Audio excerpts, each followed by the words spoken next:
परंपरा, प्रतिष्ठा, अनुशासन। जय हिंद। आज मैं आप लोगों को क्लास 10th का एक्सरसाइज 13.3 का क्वेश्चन नंबर फर्स्ट और उससे आगे भी कराऊंगा। चलिए देखते हैं क्वेश्चन नंबर फर्स्ट। दो बेलनाकार बर्तन तेल से भरे हैं, फर्स्ट और सेकेंड।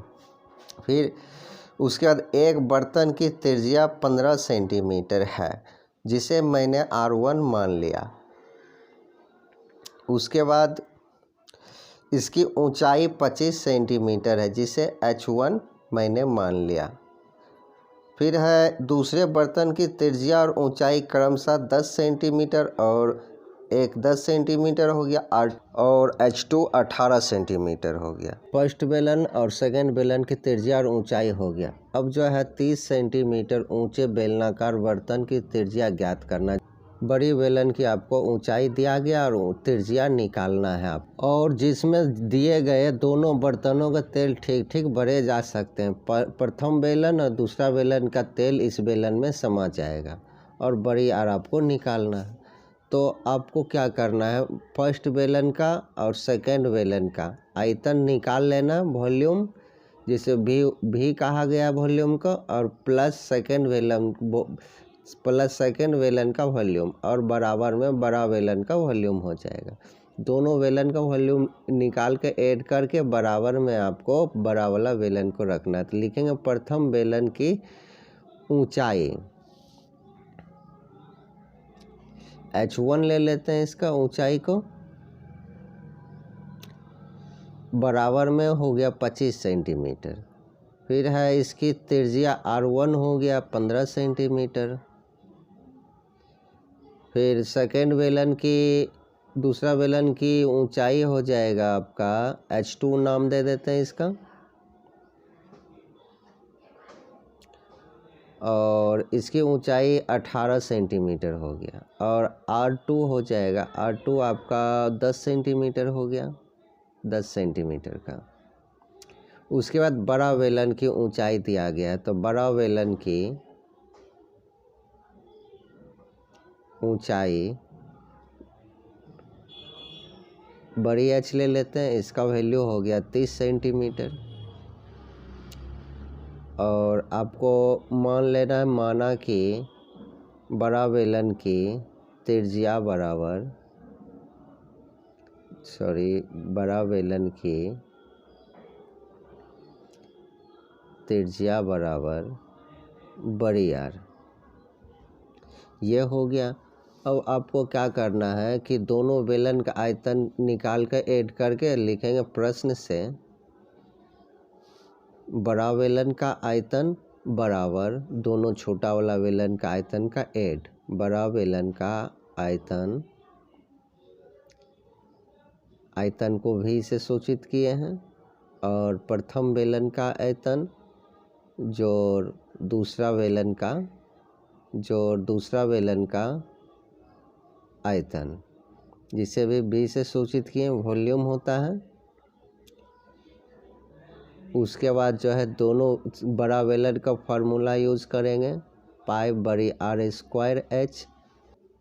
ये हो गया बड़ा बेलन का आयतन, पाई बड़ी R² बड़ी H बराबर। अब प्रथम बेलन का आयतन लिखेंगे। प्रथम बेलन का आयतन पाई R1 पे स्क्वायर और H1 प्लस दूसरा बेलन का आयतन पाई R² और H2, ये हो गया। अब आपको क्या करना है, ये तो जैसे वैसे ही लिख देना और बड़ी H का मान रख देना। 30 है 30 और बराबर, इस दोनों से पाई कॉमन ले लेना है। पाई को कॉमन ले लीजिए, बच गया R1 पे स्क्वायर और H1 प्लस R2 पे स्क्वायर और H2। अब आपको क्या करना है, पाई काट देना है। उसके बाद सभी का वैल्यू पुट करना है, इतना हो गया। उसके बाद R1 पे स्क्वायर, R1 का वैल्यू हो गया 15, तो स्क्वायर है तो 15 गुना 15 आपको रखना है। फिर H1 कितना 25 है, 25 लिख दीजिए प्लस। फिर है R2 है 10 गुना 10 और H2 है 18, तो 18 रख दीजिए। उसके बाद ये तो जैसे वैसे ही लिखना है, और इस सभी को आपको गुना जब करिएगा तो आपका क्या कहता है 5625 आ जाएगा, और प्लस और इसको सभी गुना करिएगा तो 1800 हो जाएगा। फिर अब ये जैसे अभी बिल्कुल वैसे ही लिखना है और इसका आप ऐड करिएगा तो इसका जब आप ऐड करिएगा 7425 आ जाएगा। अब 30 को इस तरफ भेज दीजिए, भाग में हो जाएगा, बटा में हो जाएगा। 7425 बटा में 30 हो गया।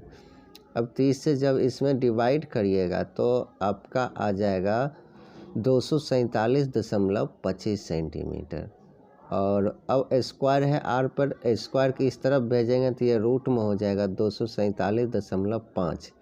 फिर है इसका वर्गमूल निकालिएगा 15.73 सेंटीमीटर आ जाएगा। ये हो गया आपका तीसरा बेलन की। तो अब चलते हैं नेक्स्ट क्वेश्चन की ओर। तो चलिए देखते हैं क्वेश्चन नंबर सेकेंड। 12 सेंटीमीटर किनारे वाले एक धातु के घन को पिघलाकर 3 छोटे घन बनाए जाते हैं। ये 12 से घन हो गया जिसकी भुजा 12 सेंटीमीटर है। ये फर्स्ट, सेकेंड और थर्ड, ये छोटा छोटा 3 घन है। और यदि फिर कहता है यदि 2 छोटे घनों के किनारे 6 सेंटीमीटर और दूसरा का 8 है, तीसरा मैंने ए मान लिए हैं, ठीक ना। ये हो गया ए, इसी का मान आपको निकालना है। तो अब देख रहे हैं कि बड़ा घन का आयतन और तीनों घन का आयतन का अगर निकाल कर ऐड कर दीजिएगा तो बड़ा घन का आयतन के बराबर हो गया। जैसे V1 हो गया, ये V2 हो गया और ये V3 हो गया आयतन में।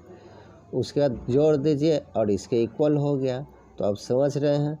तो उसके बाद आप करिएगा, तो आप करिएगा क्या, बड़ा घन का आयतन जोड़ तीनों घन का आयतन के बराबर होगा। तो अब क्या करिए, ये जो है ए माने हैं तीसरा घन का, लिखिएगा माना कि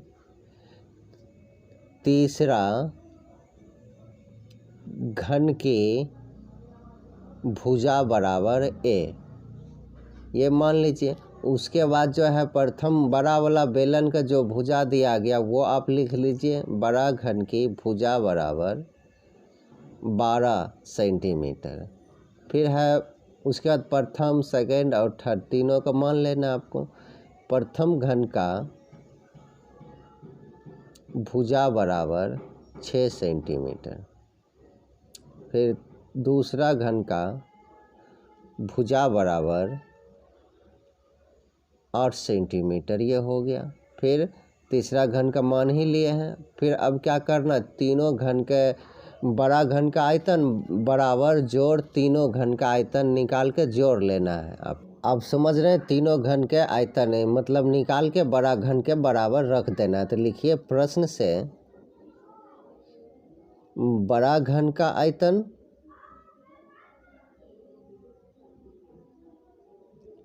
बराबर प्रथम घन का आयतन जोड़ दूसरा घन का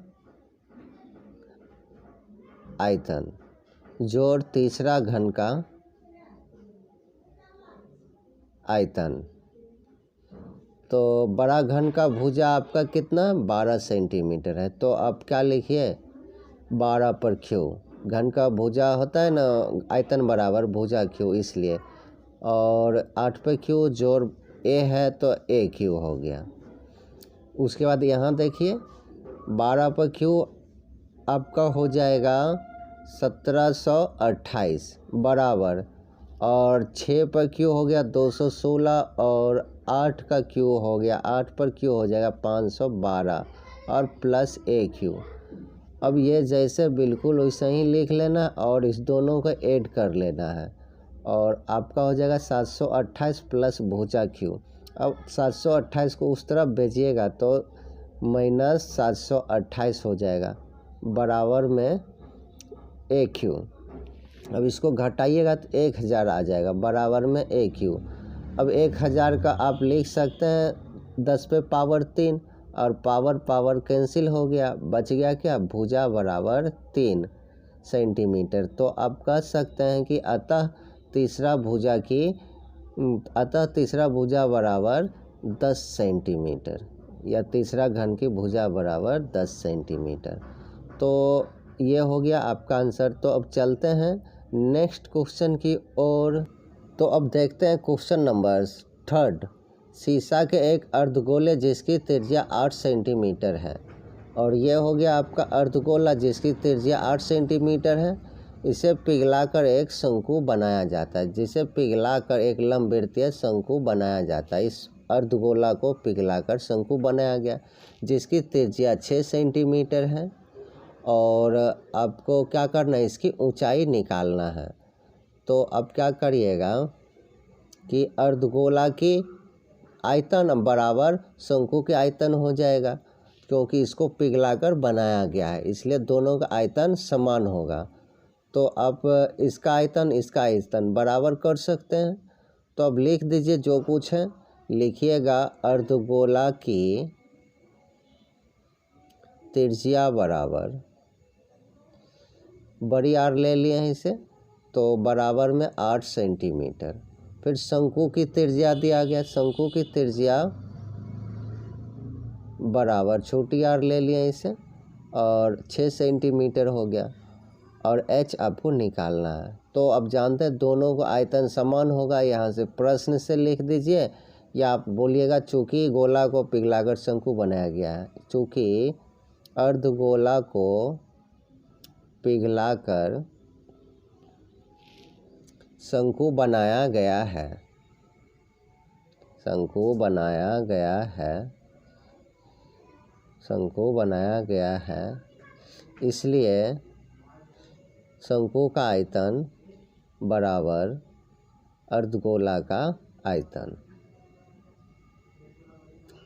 तो अब आपको क्या करना है, शंकु का आयतन का फॉर्मूला लिख देना है 1/3 पाई आर स्क्वायर एच बराबर अर्धगोला का आयतन 2/3 पाई आर स्क्वायर आर क्यू होगा, सॉरी। तो ये हो गया कैंसिल पाई पाई और 3 भी कैंसिल हो गया, आर स्क्वायर और एच बच गया और इधर R क्यू बच गया। अब छोटी आर स्क्वायर का वैल्यू आप जानते हैं 6 है, तो 6 गुना 6 हो जाएगा, 6 गुना 6 और h आपको निकालना है, जैसे वैसे लिख देना है। अब 2 और बड़ी आर आपका 8 है, तो 8 गुना 8 गुना 8 3 बार आपको लिखना है।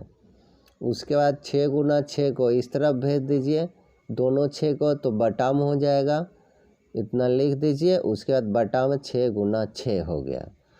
अब आपको क्या करना है, काटिए 2 को 6 को 3 बार में, फिर 2 से 8 को काटिए 4 बार में, 6 को 3 बार में। अब इस सभी को गुना करिएगा, 8 और 8 4 को, तो 256 और 3 गुना 3 9 हो गया। उसके बाद अब आपको पॉइंट में करना है, तो ये हो गया 28.44 सेंटीमीटर। तो आप लिख सकते हैं अतः शंकु की ऊंचाई बराबर 28.44 सेंटीमीटर। तो ये हो गया दशमलव के 2 अंक तक का आंसर। तो अब चलते हैं, जय हिंद।